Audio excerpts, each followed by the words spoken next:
With a major selection of the looks your kiddos love starting at just $4 in the Walmart app, a new school year means a stylish new them. Who knew? Find skater skirts and Crocs that say, I'm casual but cool. Sparkly sneakers that say, it's my classroom, you're just learning in it. And preppy polos that say, I'm the teacher's pet, even if they're mommy's menace at home. Find their favorite styles starting at just $4 in the app. The Walmart you thought you knew is now new. This episode is brought to you by Indeed. When your computer breaks, you don't wait for it to magically start working again. You fix the problem. So why wait to hire the people your company desperately needs? Use Indeed's sponsored jobs to hire top talent fast. And even better, you only pay for results. There's no need to wait. Speed up your hiring with a $75 sponsored job credit at Indeed.com/podcast. Terms and conditions apply. Salut à toutes, salut à tous. Ça fait au moins 10 jours qu'ils attendent ça. Que les Jasper Philipsen, les Orloui Saular, les Ben Turner, les Madis Mikkels, les Anders Foldager, les Stanislav Aniolkowski, les Jente Birmas, les Arne Marit, les Elia Viviani, Ethan Verdon, Jack Stewart, que tous les sprinteurs attendent enfin une étape pour eux. Ça va être aujourd'hui normalement, après avoir souffert dans les montagnes. Ils peuvent aujourd'hui faire en sorte que leur souffrance n'ait pas été en vain, puisque c'est une étape plutôt plate aujourd'hui, entre Rueda et Guiruelo. Pas le moindre point de la montagne à aller chercher, c'est donc dire qu'en effet, elle est bien plate. Mais malgré tout, comme rien n'est simple pour les sprinteurs sur cette Vuelta, la finale est quand même en montée. Les 3 derniers kilomètres sont environ à 3-4% de moyenne. Alors ça se fera juste après une petite descente, donc ils arriveront un petit peu avec l'élan. Et seront tellement motivés qu'évidemment, ça ne les empêchera pas de faire un sprint massif, mais ça veut dire quand même qu'il faudra avoir des jambes solides pour s'imposer, c'est-à-dire qu'un coureur comme Mats Pedersen, qui lui a été actif pendant les montagnes, sera un des grands favoris du jour avec un Ben Turner, avec pourquoi pas aussi un Brian Cocard, très discret depuis le début de cette Vuelta, qui serait bienvenu de faire un bon résultat notamment, parce que la Cofidis est en grand danger d'être reléguée, c'est même vraiment très compliqué. Et il faudrait un gros résultat de Cocard aujourd'hui pour redonner un petit peu d'espoir à l'équipe française pour rester en division World Tour l'an prochain. En tout cas, après des dernières étapes très animées, des échappées fleuves qui allaient souvent au bout, aujourd'hui on devrait retrouver un scénario un peu plus classique sur la 19e étape de cette Vuelta. Chute de Bellocchi juste devant Armstrong qui est parti dans le terrain. Et attaque de Pierre Roland. Voilà ce que nous disons depuis le début de ce Tour de France. Une chute terrible. Christopher Froome à pied. Mais quelle image du Tour. On n'a jamais vu ça. 100% cyclisme, le podcast du vélo en direct. Ça va Marion? Désolé. Le kilomètre zéro de cette étape aujourd'hui qui fait 162 km. Immédiatement une attaque, là. Un coureur de la Cara-Rural qui sort. Ouais, ça va être le retour probablement de la Burgos et de la Cara-Rural à l'avant. Là, c'est le Tchèque Jakubo Trouba qui est sorti. Il est suivi par un coureur de l'Arkea BNB Hotel. C'est Victor Ganalek qui vient montrer le maillot. Un maillot qui risque fort de disparaître définitivement. Là, c'est encore pire que la Cofidis. Là. Non seulement la relégation est sûre, mais la disparition de l'équipe est aussi quasi actée. Donc pour tous ces coureurs, c'est aussi bien d'essayer de se montrer parce qu'il faut essayer de trouver un nouveau club, une nouvelle équipe l'an prochain parce qu'à moins d'un miracle, l'Arkea BNB Hotel ne trouvera pas de nouveau repreneur et va tout simplement et purement disparaître. Et donc Victor Ganalek, là, il va à l'avant en compagnie de Jakubo Trouba, deux coureurs qui sortent dès le kilomètre zéro. On va voir s'il y a d'autres courageux aujourd'hui parce qu'il faut l'être pour aller à l'avant qui vont vouloir se joindre à eux. Quand j'avais dit que c'était le retour d'un scénario classique, je ne pensais pas si bien dire. Parce que là, voilà, c'est tout. Les deux coureurs sont sortis. On est parti depuis 10 km. Ils ont déjà 3 minutes d'avance. Victor Ganalek et Jakubo Trouba. Partis pour une petite mission suicide là. Personne d'autre qui n'a même tenté de les joindre. Le peloton qui les a tranquillement laissés partir et qui seulement maintenant se met un petit peu à rouler pour maintenir un écart d'environ 3 minutes. Ça promet une longue étape à l'avant. Les sprinteurs, évidemment, n'ont absolument pas envie de laisser échapper cette chance de victoire. Parfois, dans les étapes de troisième semaine, une échappée sur une étape de plat peut aller au bout. C'est des choses que peuvent faire, par exemple, des coureurs comme Casper Asgreen et Nico Denz. Mais il faut un petit peu de monde dans l'échappée. Il faut des équipes de sprinteurs qui sont déjà un petit peu rassasiées. Et ce n'est pas du tout le cas sur cette Vuelta. Malgré le final, donc un petit peu difficile. On sent bien que les sprinteurs n'ont pas l'intention de leur laisser échapper une victoire et un sprint massif aujourd'hui. En plus, il manquait plus que ça. Là, il y a un incident mécanique pour Victor Ganalek qui doit s'arrêter sur le bord de la route. et qui repart avec 30 secondes environ de retard sur Jacob Trouba, qu'il n'a pas du tout attendu. Pour l'instant, il va falloir faire un effort. Garnalec, est-ce que ça va pas le démotiver? Est-ce qu'il va pas déjà se laisser se relever? Parce que là, s'il veut revenir sur la tête de la course, il doit faire un effort supplémentaire. Est-ce que Trouba aussi n'aurait pas intérêt quand même à l'attendre? En tout cas, derrière, ça s'est déjà mis à rouler avec les lotos d'Elia Viviani. C'est tout près de la victoire il y a une semaine de cela. Et puis les Alpecin de Koenig, évidemment, de Jasper Philipsen, qui veut aller chercher une 3e victoire sur cette Vuelta. Toujours environ 3 minutes d'avance pour un seul homme en tête, donc Jacob Trouba. Garnalec qui doit faire l'effort, qui est même pointé à 45 secondes pour l'instant derrière le Tchèque, qui, j'ai pas l'impression, ne se relève pour l'instant et n'attend son compère d'échappée là. Et ben ouais, il n'insiste pas, Victor Garnalec. Il s'est relevé et il va tranquillement être repris là par le peloton. On n'a donc qu'un seul coureur en tête. Ça risque d'être une journée un petit peu de repos pour tout le monde, sauf pour Jakub Trouba, le Tchèque, seul en tête. On est à 122 km de l'arrivée. Une grande route toute plate pour le pauvre coureur de la Cararouane. Il a 4 minutes d'avance sur le peloton. Et bravo à lui pour être à l'avant, pour montrer le maillot de la Cararouane. Les chances de victoire sont évidemment impossibles. Mais il est payé pour ça, j'ai envie de vous dire. Et voilà, il va falloir être tout seul à l'avant. On va voir jusqu'à quand il va pouvoir résister, mais bien sûr, pour le Tchèque. Ça va être une journée compliquée, mais c'est aussi une belle journée. Voilà, il est à l'avant dans une course World Tour, un grand tour, la Vuelta. Il faut qu'il en profite au final et qu'il se dise que jamais plus il aura autant d'exposition sur une grande course peut-être de sa carrière. Donc autant qu'il en profite, Jacob Trouba, donc seul en tête sur cette étape. Il me semble que j'ai déjà fait cette saison la carrière de Jacob Trouba, qui prend souvent des échappées, mais vu qu'il est le seul devant, on va se réintéresser à ce Tchèque de 27 ans, ancien coureur de l'Elkov Kasper, la plus fameuse des équipes cyclistes tchèques. Il était aussi du côté de l'ATT Investments, ça aussi c'est une équipe tchèque un petit peu moins connue. Il a rejoint la Cararouane seulement cette année pour le Tchèque, plutôt un spécialiste du contre-la-montre qui compte 2 victoires dans sa carrière.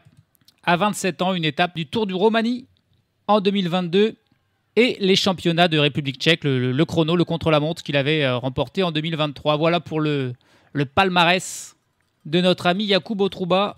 Cette saison, point de vue des courses World Tour, il a fait Paris-Nice, où il avait pris d'ailleurs une fois l'échappée. Il a fait aussi le Copenhagen Sprint. Et c'était tout juste avant donc cette Vuelta. Cette Vuelta, il a déjà pris 2 fois l'échappée lors de la 2e et de la 10e étape. Ce n'était évidemment pas fonctionné, même s'il est terminé 22e quand même de la 10e étape. C'est son meilleur résultat cette saison sur une étape de la Vuelta. Aujourd'hui, il est tout seul à l'avant, le pauvre Jacob Trouba. Il maintient un écart de 2 minutes 30 avec le peloton toujours mené essentiellement par l'Alpecin de Koenig et par la Lotto. Et Trouba, c'est la première fois qu'il participe à un grand tour. Il n'a jamais non plus fait de monument. Donc il se rappellera aujourd'hui de cette journée tout seul à l'avant sur une course aussi prestigieuse que la Vuelta. On est à 70 km de l'arrivée.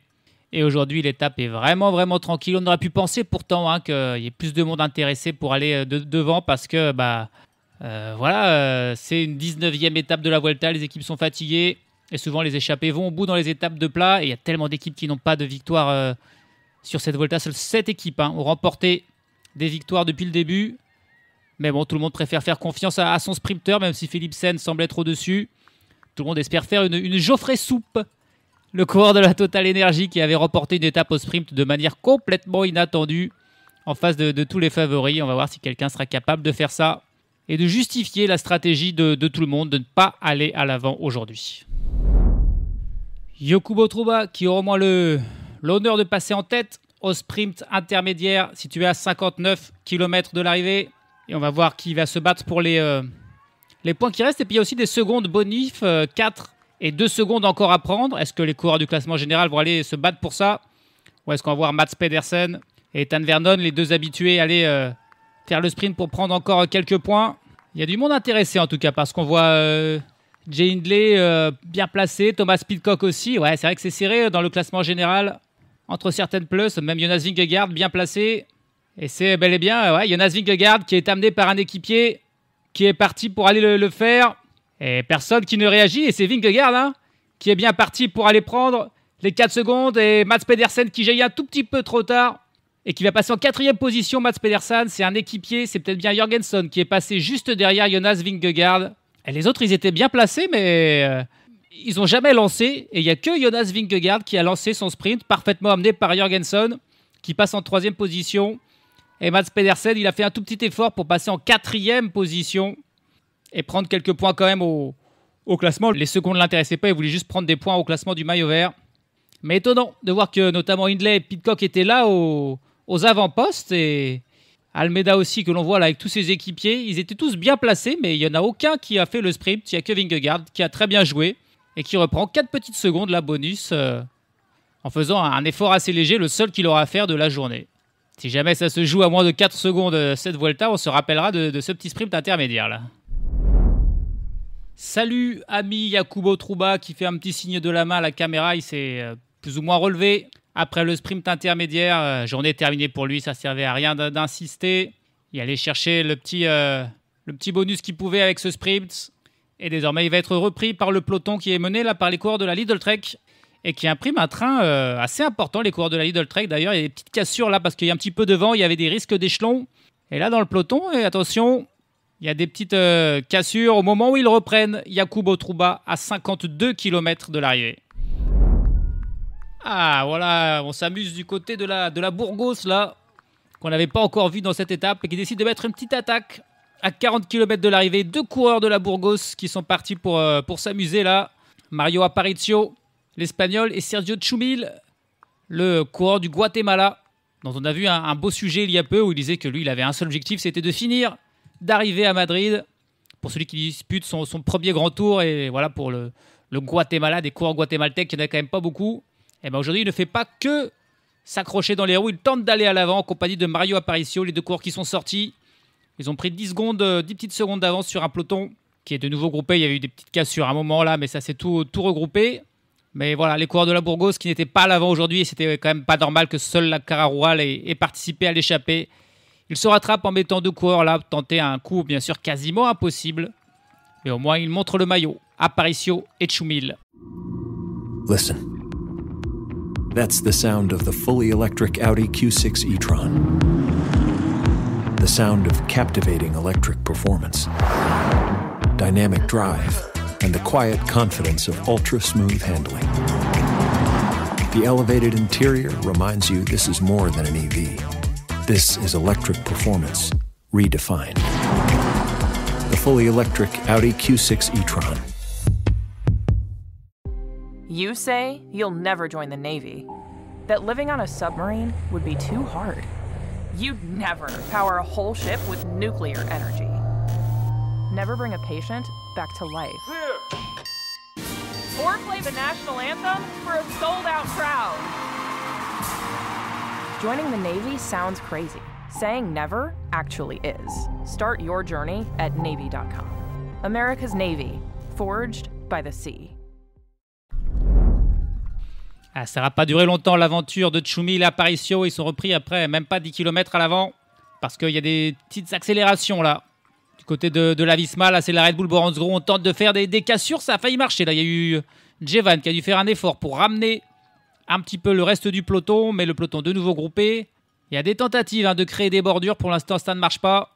Et c'est au tour d'ailleurs de la Team Emirates maintenant de prendre la tête de ce peloton pour tenter de calmer les ardeurs de toutes ces équipes qui voudraient faire des cassures.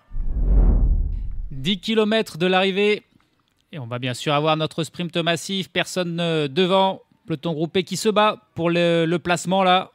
À noter de manière assez amusante, alors qu'on voit la Visma Lease Bike qui se bat pour bien placer Vingegaard.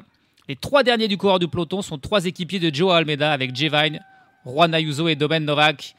C'est toujours particulier ce qui se passe quand même du côté de la Team Emirates. Ils ont réussi leur Vuelta de toute façon puisqu'ils ont eu 7 victoires d'étape. Et Almeida est encore là et peut encore espérer remporter le maillot rouge, mais s'il avait eu du soutien tout au long de la Vuelta où il allait chercher des victoires d'étape, il est à peu près certain que Almeida aurait été encore beaucoup plus près du maillot rouge qu'il ne l'est aujourd'hui. Et d'ailleurs, ils se relèvent tous là. Domen Novak, Jevan, ça y est, sont distancés par le peloton, se relèvent. Et pendant ce temps, en tête du peloton, la guerre de placement continue pour placer à la fois son leader ou son sprinter. 5 km de l'arrivée et on est dans une descente qui est déboulé mais à vive allure le peloton en file indienne.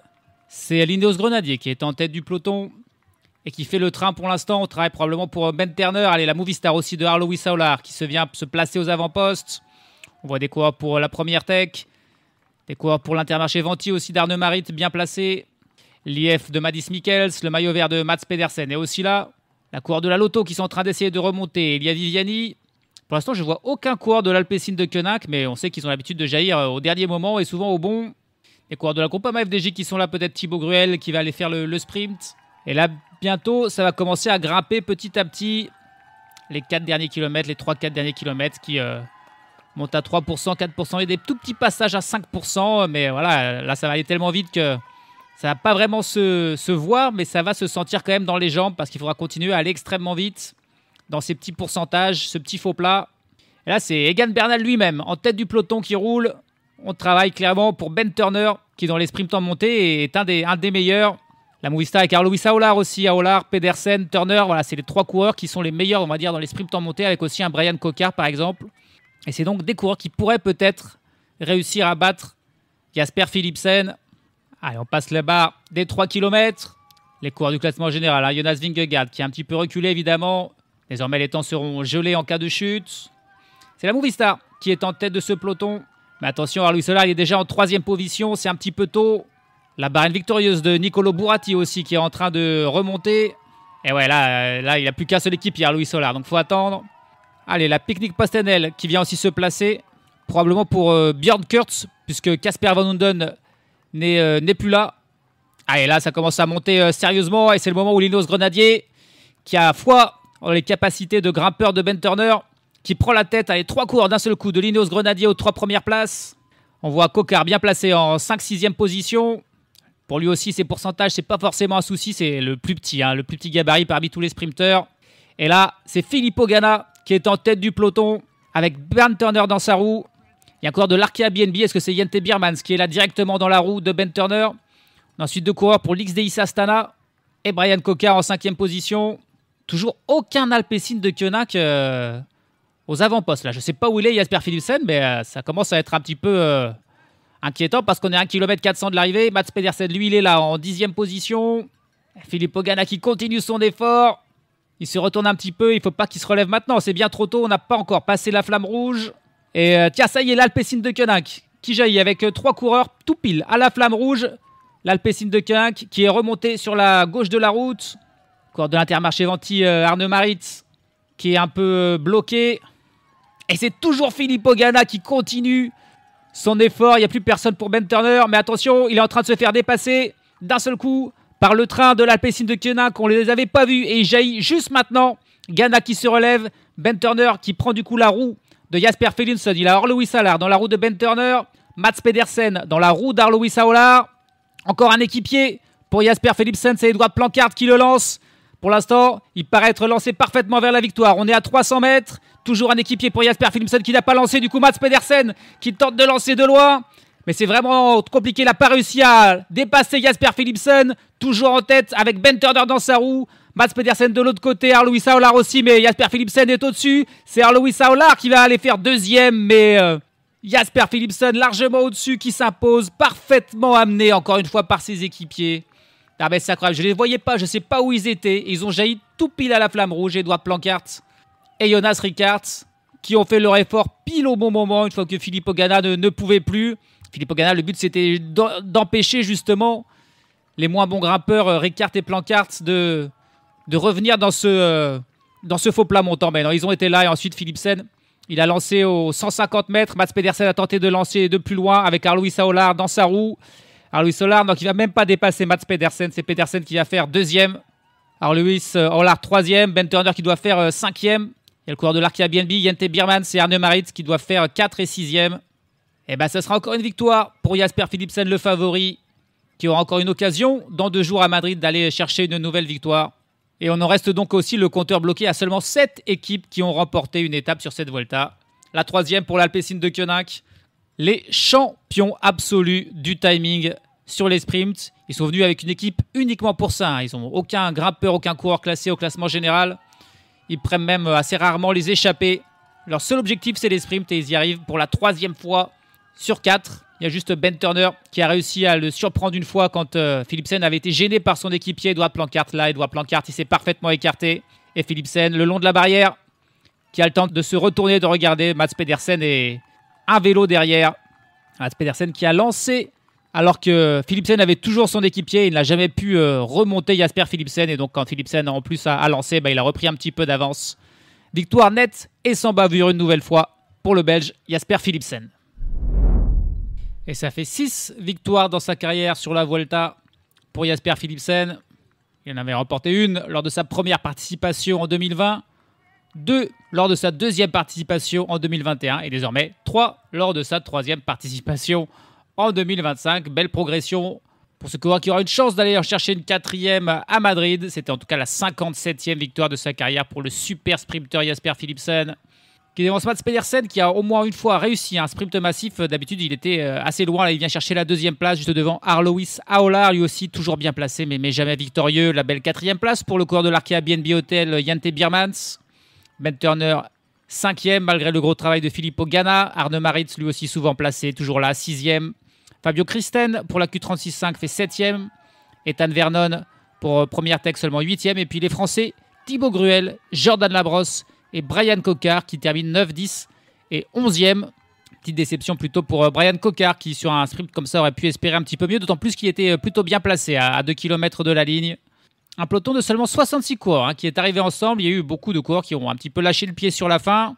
Et le dernier du jour, et je pense qu'il a eu un problème mécanique, c'est Anders Foldager qui était le sprinter officiel de la Jacques Wallula. Et il n'était pas du tout là, il fait dernier à 12 minutes et 2 secondes tout seul. Mais d'autres coureurs ont aussi lâché prise. Jeva termine à 8 minutes, Egan Bernal à 6 minutes 30, Juan Ayuso ou Lorenzo Fortunato termine à 4 minutes 50. Même David Gaudu à 2 minutes 50 ou Giulio Ciccone à 2 minutes 13 ont aussi lâché le pied dans le final.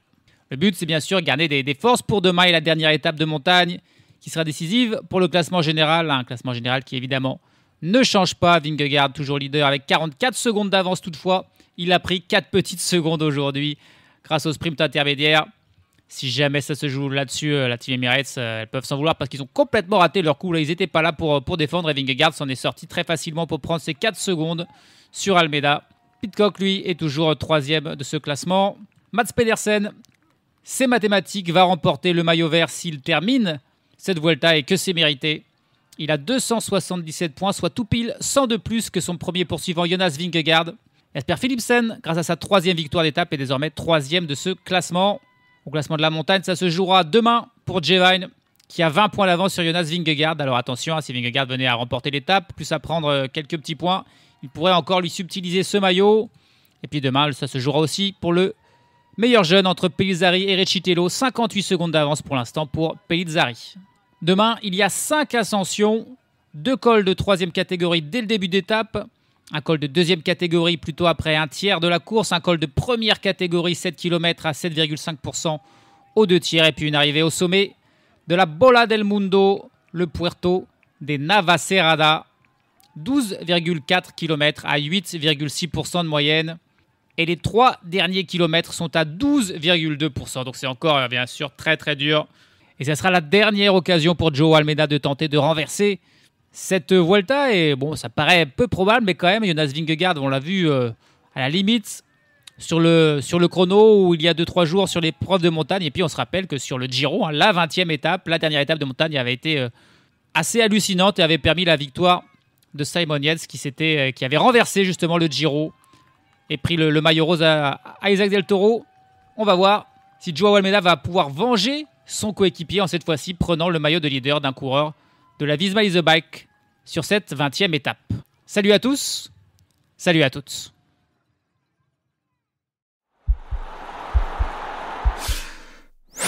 This podcast is part of the Sports Social Podcast Network.